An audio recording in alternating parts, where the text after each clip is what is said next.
Bonjour Benjamin. Déjà, merci d'être venu, d'avoir accepté l'interview. Première question, comment tu vas? Ça va bien. Bonjour aussi à toi. Merci de m'accueillir pour cette première interview. Ça va bien. Je suis en bonne santé, donc c'est déjà le principal. Ma famille, mes proches aussi, donc tout va bien. Ça fait plaisir d'entendre ça.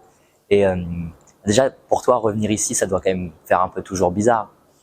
Bizarre, ouais, c'est toujours déjà avant tout un plaisir. C'est vrai que cette tribune, je la connais un peu moins. J'étais plus souvent sur le terrain et fort heureusement.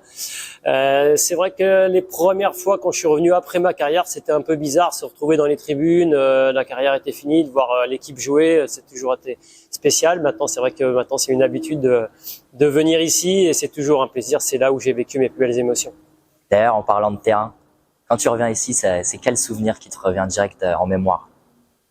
Beaucoup de souvenirs. Si je dois en remémorer certains, je dirais la montée de 2004-2005 qui était assez particulière, avec une très belle aventure humaine, avec voilà une équipe qui a envie de se battre les uns pour les autres. Et moi, ça a toujours été mon leitmotiv de vivre quelque chose de fort dans un vestiaire. Je me rappelle aussi surtout du but contre l'Orient. C'est celui-là qui me reste toujours gravé dans la tête parce que c'était un match particulier. Et ce but en barrage, voilà, c'est peut-être les deux souvenirs les plus forts que j'ai vécu ici.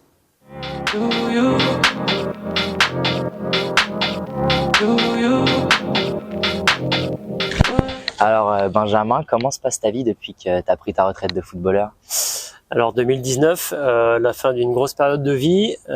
Quand j'ai arrêté, j'ai commencé une école de management à Limoges parce que j'avais cet objectif de continuer dans ce club. Et donc j'ai mis en place une école de management parce que j'étais plus attiré par toute la politique sportive du club, la direction sportive, c'est ce qui m'animait. Donc j'ai pas pu rentrer au club pour diverses raisons. Et puis finalement, en janvier, j'ai eu la chance de commenter des matchs sur Eurosport pour la Coupe de France. C'était une première expérience et qui m'a énormément plu. C'était hyper enrichissant et du coup, je me suis intéressé aux médias et c'est de là est parti mon rôle de consultant dans plusieurs chaînes et j'ai fini sur Amazon Prime Video l'été dernier pour commenter les matchs de Ligue 1. Est-ce que c'est un peu compliqué, par exemple, de commenter un match où il y a un club où tu as déjà joué? Ouais, c'est pas évident parce qu'il faut y rester le plus objectif possible.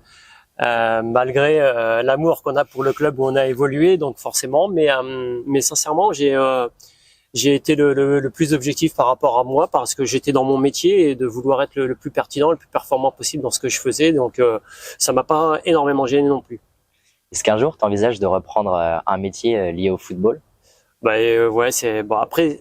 C'est vrai que je suis en pleine réflexion sur mon avenir parce que c'est vrai que le football est toute ma vie, c'est ma passion, donc c'est une possibilité. Maintenant, c'est vrai que j'ai eu la chance aussi de profiter pleinement de mon après-carrière, de tous les sacrifices qu'on peut faire pendant qu'on joue. Et ben moi, j'ai pu profiter de mes proches, de mes enfants, de ma famille, de ma femme, de mes parents, mes sœurs, ce que j'ai beaucoup sacrifié pendant ma carrière, et puis aussi profiter d'aller au ski, de jouer à d'autres sports, d'avoir plein d'activités en dehors du football, ce que je pouvais pas faire quand j'étais joueur. Alors, Benjamin, est-ce que maintenant que tu as pris ta retraite, tu regardes du football? Ouais, toujours autant. J'ai beaucoup regardé de matchs, surtout par rapport à mon métier de consultant, parce que il fallait connaître très bien les joueurs, très bien les entraîneurs, les stratégies qu'ils voulaient mettre en place pour après être beaucoup le plus pertinent possible à la télévision. Donc ça, c'est une première des choses. Et puis maintenant, c'est vrai que je regarde beaucoup plus avec plaisir et différemment les matchs pour analyser un petit peu ce que peuvent mettre en place certains entraîneurs. Et puis c'est vrai que maintenant, je regarde beaucoup plus les matchs où je vais avoir beaucoup plus d'émotions et des équipes qui vont m'en procurer. Quel est ton avis sur le football moderne maintenant, tous ces changements, toute cette tactique priorisée au talent des joueurs? Ouais, c'est l'évolution du football moderne par rapport à ce que j'ai pu connaître. C'est bien, j'ai connu toutes les générations et c'est vrai que on voit maintenant des joueurs qui sont vraiment très athlétiques. Ça va beaucoup plus vite. C'est encore meilleur techniquement parce qu'on a encore moins de temps surtout dans les matchs à très haute intensité de Ligue des Champions. Donc c'est vrai que ça demande déjà d'être fort athlétiquement et en même temps techniquement d'avoir encore un bagage technique beaucoup plus évolué qu'avant.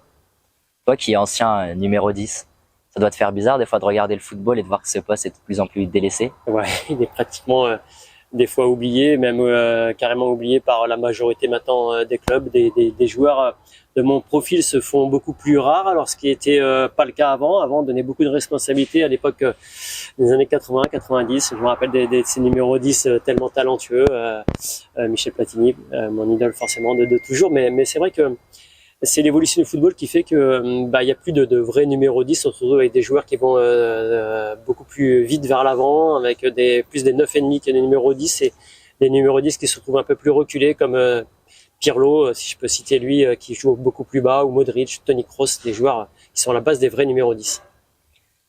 Si tu recommençais ta carrière aujourd'hui, est-ce qu'il y a un joueur en particulier qui serait ton idole dans la nouvelle génération?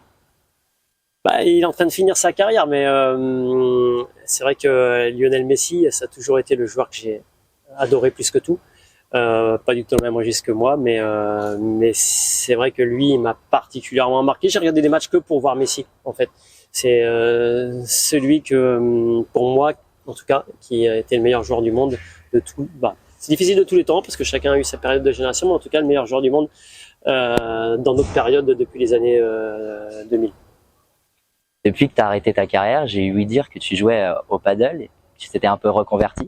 Ouais, c'est surtout que j'ai besoin de compétition. Je me nourris de la compétition, donc que ce soit le tennis, aussi le golf, mais en ce moment c'est vraiment le paddle qui me passionne le plus parce que c'est par rapport au tennis, c'est un sport que tu joues en équipe à deux. Je joue souvent avec Stéphane Darbion qui a été souvent mon acolyte, avec qui j'ai préféré jouer pendant ma carrière. Et c'est vrai que cet esprit compétiteur aussi, on le garde toujours et on a envie de partager ce moment de jeu collectif et en même temps de gagner des matchs. C'est vrai que tu as parlé de compétition, ça doit faire bizarre de passer d'un quotidien où tous les jours, toutes les semaines, on doit gagner, faire le plus possible avec les mêmes personnes à tout d'un coup une vie plus calme. Ouais, c'est souvent on dit que l'après-carrière est souvent compliquée à ce niveau-là. Alors forcément, il y a toujours le vestiaire qui manque, mais surtout l'adrénaline qu'on peut retrouver sur un terrain, la compétition, tous les week-ends, se préparer pour les objectifs, la semaine, tout était bien cadré. Et c'est vrai que ça, c'est un gros manque. Moi, quand je vois le terrain, à chaque fois, c'est vrai que moi, j'ai du mal à passer ce cap. Certains le réussissent très facilement. Moi, c'est vraiment difficile parce que j'ai toujours cette envie de jouer. Enfin, pour conclure cette interview, en revenant ici, est-ce que tu as un petit mot pour les supporters troyens que tu as fait rêver pendant beaucoup d'années? Continuer à soutenir le club, c'est important. Je crois qu'ici, il y a une vraie histoire. On le voit dans les travées. Ce club a bientôt 125 ans, 100 ans du stade. Donc, c'est beaucoup de moments passés ici, des joueurs, mais ce qui est le plus important, c'est l'institution. Ça restera jamais gravé. Et dès que les stacks, le logo et les supporters en font partie, c'est l'âme de ce club, les supporters. Donc, continuez à soutenir cette équipe qui en a grandement besoin, en tout cas déjà pour cette saison. Merci. De rien.